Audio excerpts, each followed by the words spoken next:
Guys, welcome to my channel. இந்த வீடியோவில் என்ன பார்க்க போகிறோம்னா, பிடிசி வந்து நம்ம எதிர்பார்த்த மாதிரி நல்ல பம்பு கொடுத்துட்ருக்கு. அதே மாதிரி எத்திரியமும் நம்ம எதிர்பார்த்த மாதிரி பாட்டம் வச்சிருச்சு. நெக்ஸ்ட்டு பம்பு வரல, பட் ஸ்ட்ரகிள் ஆகிட்டு இருக்கு ப்ரைஸ். அந்த 3300 ப்ரைஸ் வந்து எத்திரியம் ஸ்ட்ரகிள் ஆகிட்டு இருக்கு. ஏன், எதுக்கான என்ன ரீசன் அப்படின்றத நம்ம விலாவரியாக நம்ம பேசுவோம். இந்த வீடியோவில் டெக்னிக்கலாக நம்ம பேசுவோம். வீடியோக்கு புதுசாக இருந்தீங்கன்னா சப்ஸ்கிரைப் பண்ணிட்டு பாருங்கள். நம்ம போகிற வீடியோ வந்து யூஸ்ஃபுல்லாக இருக்கும். டெலிகிராம் லிங்க் வந்து டிஸ்கிரிப்ஷனில் இருக்குது, அதுலேயும் ஜாயின் பண்ணிக்கிங்க. நிறைய அப்டேட் வந்து டெலிகிராமில் நம்ம போட்டுட்ருக்கோம். வாங்க நம்ம டாபிக் பண்ணலாம். ஃபஸ்ட்டு பிடிசி அனலைஸ் பார்த்துடலாம், சரிங்களா? ஸோ நம்ம பிடிசி அனலைஸ் வந்து லாஸ்ட்டாக வந்து பாட்டம் வந்து கரெக்டாக ப்ரெடிக்ட் பண்ணியிருந்தோம் 90,000, சரிங்களா? ஸோ 90,000 இதுதான் பாட்டம். ஸோ இது வந்து ஒரு மேனிப்புலேஷன் ஏரியா, ஓகேங்களா?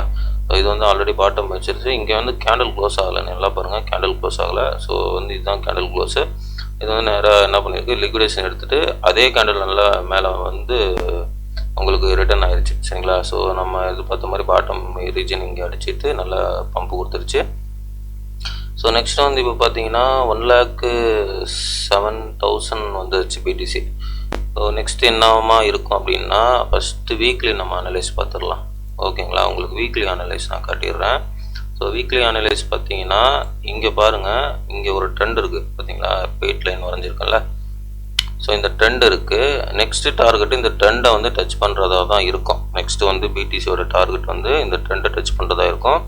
அந்த டார்கெட் வந்து என்ன எந்த ரேஞ்சில் இருக்க போகுதுன்னா, நமக்கு வந்து பார்த்தீங்கன்னா, ஸோ இதை ஜூம் பண்ணுற பாருங்க. ஸோ இப்போ வந்து நேராக வந்து பார்த்தீங்கன்னா 1,20,023 அந்த ரீஜன் வருது, ஓகேங்களா? ஸோ 1,20,023 ரீஜன் வருது. இந்த ஒயிட் லைன் ட்ரெண்டும் இந்த எல்லோ லைன் ட்ரெண்டும் ஒரு இடத்துல கனெக்ட் ஆகுது, பார்த்தீங்களா? ஸோ இது வந்து மேஜரான up trend channel, up trend resistant trend line. இது வந்து short time up trend resistant trend line yellow வந்து, சரிங்களா? ஸோ இது ரெண்டுமே வந்து மேலே டச் ஆகுது. அதனால் வந்து ப்ரைஸ் வந்து இந்த ரீஜனுக்கு ஃபஸ்ட்டு போகும். இங்கே போயிட்டு இங்கே ஒரு ஸ்மால் செல்லிங் நடக்கும், நல்லா கவனிங்க. இங்கே ஒரு செல்லிங் நடக்கும். 1,23,000 ஒரு செல்லிங் நடக்கிறதுக்கு வாய்ப்பு இருக்குது.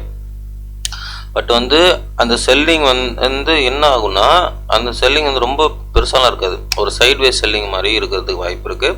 அதுக்கப்புறம் வந்து ப்ரைஸு இந்த ஒயிட் லைனும் சரி இந்த எல்லோ லைனும் சரி பிரேக் அவுட் பண்ணும். பிரேக் அவுட் பண்ணிட்டு ரீட்ரேஸ் எடுத்துகிட்டு ஃபர்தராக மேலே போகிறதுக்கு வாய்ப்பு இருக்குது. எப்படி நடக்கிறதுக்கு வாய்ப்பு இருக்குன்னு சொல்லிட்டு இப்போ ட்ரா பண்ணி காட்டுறேன். ஏன்னா வந்து இங்கே பாட்டம் ப்ரைஸ் வந்து நமக்கு வச்சுட்டான், ஓகேங்களா? ஸோ நெக்ஸ்ட்டு வந்து நமக்கு இது என்ன பண்ணணும்னா, இங்கே 2 நாளாக இல்லைனா ஒரு நாள் கன்சல்டேட் பண்ணிவிட்டு, ஒன்று கன்சல்டேட் இல்லைனா பம்பு நடக்கிறதுக்கு தான் அதிகமாக சான்ஸ் இருக்குது. ஸோ இந்த மாதிரி நடந்துட்டு நெக்ஸ்ட்டு வந்து ப்ரைஸ் வந்து இப்படி போகும். 1,20,000 23,000 அந்த ஏரியாவுக்கு போயிட்டு அங்கேருந்து ஒரு சின்ன செல்லிங் வரலாம். ஸோ வந்துட்டதுக்கப்புறம் ப்ரைஸ் வந்து மேலே பிரேக் அவுட் பண்ணுறதுக்கு சான்ஸ் இருக்குது. அந்த மாதிரி பிரேக் அவுட் பண்ணிட்டு அகைன் வந்து என்ன ஆகும்னா, இந்த எல்லோ லைனையும் இந்த ஒயிட் லைனையும் ரீடெஸ்ட் பண்ணிவிட்டு அதுக்கப்புறம் ஃபர்தராக ப்ரைஸ் வந்து மேலே போகிறதுக்கு வாய்ப்பு இருக்குது, சரிங்களா?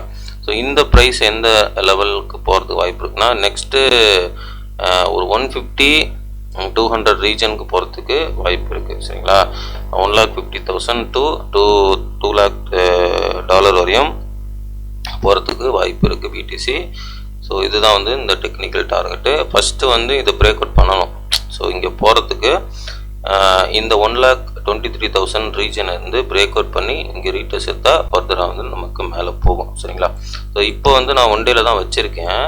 இந்த இடத்துல வந்து இப்போது ப்ரைஸ் என்ன பண்ணியிருக்குன்னா, ஷார்ட் டைமில் பார்க்கலாம். நான் இதை எடுத்துடுறேன்.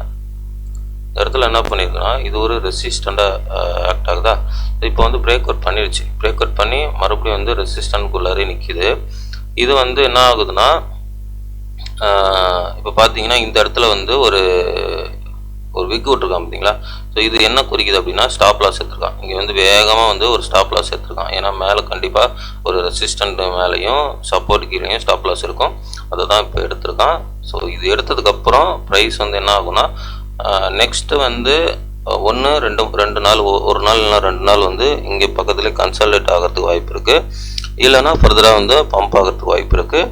பட் டம்ப் ஆகணும்னா இந்த கேண்டில் இப்போ வந்து பிரேக் அவுட் பண்ணி வந்துருச்சுல, நெக்ஸ்ட்டு கேண்டில் வந்து ஒரு ரெட்டிஷ் கேண்டில் வரணும். ஸோ நெக்ஸ்ட்டு கேண்டில் நாளைக்கு, அதாவது நாளைக்கு கேண்டில் வந்து ரெட்டு வந்தால் மட்டும்தான் அது ஃபர்தராக கொஞ்சம் கீழே புல் பேக் எடுக்கும். அப்படி ரெட்டு வரலைன்னா ஒன்று சைட்வே போனாலும் புல்லிஷ் தான், இல்லைனா பம்பு தான். சரிங்களா? ஆக்சுவலாக வந்து மேக்ஸிமம் பம்பு தான் இருக்குது. நாளைக்கு கேண்டில் சைட்வே வந்தாலும் அது பம்பு தான், இல்லைனா பம்பு நடக்கும். ஓகேவா?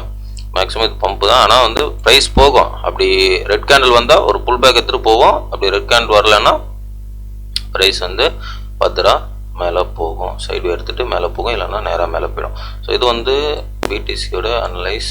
சரிங்களா? இப்போ நெக்ஸ்ட்டு எத்திரியம் அனலைஸ் பார்க்கலாம். எத்திரியம் என்னதாங்க இப்போ வந்து ரொம்ப வந்து நம்ம சோதிக்குதுல, ரொம்ப கஷ்டமாக இருக்குதுல்ல அப்படின்ற மாதிரி தான் நமக்கு தெரியும். பட்டு வந்து நான் என்ன பார்க்குறேன்னா, எத்திரியம் வந்து என்னுடைய கணிப்பு வந்து ஒரு பெரிய மூவ்மெண்ட் இருக்க அதிகமான வாய்ப்பு இருக்குது. பிகாஸ் என்னென்னா, இங்கே பாருங்கள், ஒரு inverse head and shoulder pattern வந்து நமக்கு ஃபார்ம் ஆகுது. உங்களுக்கு தெரியும், இந்த இடத்துல பாருங்கள். இங்கே வந்து right shoulder, left shoulder, head. So இது மூணுமே வந்து இங்கே நமக்கு ஃபார்ம் ஆகிட்டுருக்கு. சரிங்களா? இப்போ என்ன நடக்கும் அப்படின்னா, இங்கே வந்து வீக்லியில் வச்சுருக்கேன் நான். இப்போது மேலே பார்த்தீங்கன்னா இங்கே ஒரு ரெசிஸ்டன்ட் இருக்குது. எங்கன்னா 4100 ஒரு ரெசிஸ்டன்ட் இருக்குது. அந்த ரெசிஸ்டண்ட்டை 2 தடவை வந்து கிட்டத்தட்ட போயிட்டு 3வது தடவையும் போயிட்டு கீழே வந்திருக்கு. ஸோ இது வந்து ரைட் ஷோல்டர் ஃபார்ம் பண்ணுறதுக்கு, லெஃப்ட் ஷோல்டர் ஃபார்ம் பண்ணுறதுக்கு வந்திருக்கான் நமக்கு. சரிங்களா? ஸோ இந்த ரீஜன் வந்து பார்த்தீங்கன்னா இப்போது ஒரு புல்லிஷாக தான் இருக்குது. ஏன் சொல்கிறேன்னா, அங்கே பாருங்கள், நான் ஒன்டேல வைக்கிறேன். ஒன்டேல வைக்கும் பொழுது உங்களுக்கு என்ன தெரியுது பார்த்தீங்களா? ஸோ இந்த இடத்துல பார்த்தீங்கன்னா உங்களுக்கு லோவர் லோ, லோவர் ஹை. ஓகேங்களா? நான் தான் இப்போ டெலகிராமில் சொல்லியிருந்தேன், எத்திரியம் வந்து ஒரு லோவர் ஹை வந்து பெண்டிங்கில் இருக்குது. ஸோ அது முடிச்சதுக்கப்புறம் எத்திரியம் வந்து பம்ப் ஆகுன்ற மாதிரி நம்ம சொல்லியிருந்தோம், கமெண்ட் போட்டிருக்கேன். அதே மாதிரி இங்கே லோவரில் வந்திருக்கு எத்திரியம். ஓகேவா? ஸோ வந்து லோவர் ஹை வந்திருக்கு. இதுக்கப்புறம் வந்து எத்திரியம் பம்பு தான் ஆகும். ஒன்று நாளைக்கு ஆகும், இல்லை நாளானிக்கு ஆகும். ஸோ இந்த 2 நாளில் பம்பு நடக்கிறதுக்கு வாய்ப்பு இருக்குது. ஸோ இதனுடைய ஃபஸ்ட்டு டார்கெட் வந்து 4100 போகும். பட் 4100 போயிட்டு மறுபடியும் வந்து ரிஜெக்டாக கீழே வரலாம் கிடையாது. ஒன்று அங்கே சைட்வேல போயிட்டு மேலே போகும், இல்லைனா ஸ்ட்ரைட்டாக இந்த இடத்துல நிற்காமலே மேலே போகும். என்னுடைய கணிப்பு 4100 வந்து இந்த தடவை ப்ரைஸ் பம்ப் ஆகும் பொழுது 4100 வரும்பொழுது அந்த இடத்துல வந்து ஒரு நாள் ப்ரைஸ் நிற்கிறதே பெரிய விஷயம், இல்லைனா 2 நாள் நிற்கிறதே பெரிய விஷயம். மேக்ஸிமம் அந்த இடத்துல நின்றுச்சுன்னா 2 நாள் நிற்கும். ஸோ இல்லைனா நேராக ஒரு நாள் நின்றுட்டு அந்த மாதிரி ஸ்ட்ரைட்டாக பம்ப் ஆகுறது தான் வாய்ப்பு இருக்குது. பிகாஸ் வந்து என்னென்னா 4100 வந்து ப்ரைஸ் இந்த இடத்துல பார்த்தீங்கன்னா ரொம்ப நாளாக நின்றுச்சு. கிட்டத்தட்ட 2 வாரமாக ப்ரைஸ் வந்து இந்த இடத்துல நின்றுச்சு. ஸோ நெக்ஸ்ட் மறுபடியும் ப்ரைஸ் நிற்காது. நல்ல ஸ்ட்ராங்கான ரெசிஸ்டண்ட் அவன் உருவாக்கிட்டான். அதனால் இந்த இடத்துல பிரேக் அவுட் பண்ணி ஸ்ட்ரைட்டாக மேலே போகிறதுக்கு தான் அதிகமான வாய்ப்பு இருக்குது. ஏன்னா இங்கே பார்த்தீங்கன்னா எத்திரியம் வந்து இப்போ கரண்ட் ரீஜனில் நமக்கு சரியான புல்லிஷில் இருக்குது. ஸோ இந்த இடத்துல பார்த்தீங்கன்னா ஒரு நிமிஷம் இருங்க. ஸோ இந்த இடத்துல பார்த்தீங்கன்னா ஓவராக வந்து மேனிப்புலேட் பண்ணிட்டு இருக்கான், தெரியுதுங்களா? இந்த இடத்துல பார்த்தீங்கன்னா ஓவராக மேனிப்புலேஷன் பண்ணியிருக்கான். இப்போ 4 ஹவர் வச்சு அவங்களுக்கு தெரியும். இங்கே பாருங்கள், எந்த அளவுக்கு மேலே போகிறான், கீழே வரான், மேலே போகிறான், கீழே வரான். ஸோ இந்த அளவுக்கு ஒரு மேனிப்புலேஷன் நடக்குதுல்ல. ஸோ இதனால் வந்து எத்திரியம் பம்பு அக்ரெசிவாக இருக்கும். ஏன்னா கீழே வந்து அவன் லாங் லிக்விடேஷன் வந்து நிறைய எடுத்துனே இருக்கான். அதனால் அக்ரெசிவாக வந்து பம்பு மேலே கொடுக்கறதுக்கு வாய்ப்பு இருக்குது. சரிங்களா? எத்திரியமுக்கு, பிடிசிக்கும் அதே மாதிரி தான். சரிங்களா? ஸோ இது வந்து என்னுடைய ஓன் டெக்னிக்கல் நாலேஜ் தான். இந்த நாலேஜ் நீங்கள் பிடிச்சிருந்தா நீங்கள் உங்களுடைய ஓன் நாலேஜ் எடுத்து ட்ரேட் பண்ணி இன்வெஸ்ட் பண்ணதும் முடிவெடுங்க. எல்லாமே உங்களுடைய ஓன் ரிஸ்க், உங்களுடைய own money. I'm not financial adviser. Video பிடிச்சிருந்தா லைக் பண்ணுங்கள், சப்ஸ்கிரைப் பண்ணுங்கள், கமெண்ட் பண்ணுங்கள். முக்கியமாக லைக் பண்ணிட்டு பாருங்கள், நிறைய பேருக்கு கமெண்ட் ஆகும். தேங்க்ஸ் ஃபார் வாட்சிங் காய்ஸ். நெக்ஸ்ட் வீடியோவில் பார்க்கலாம். பாய்.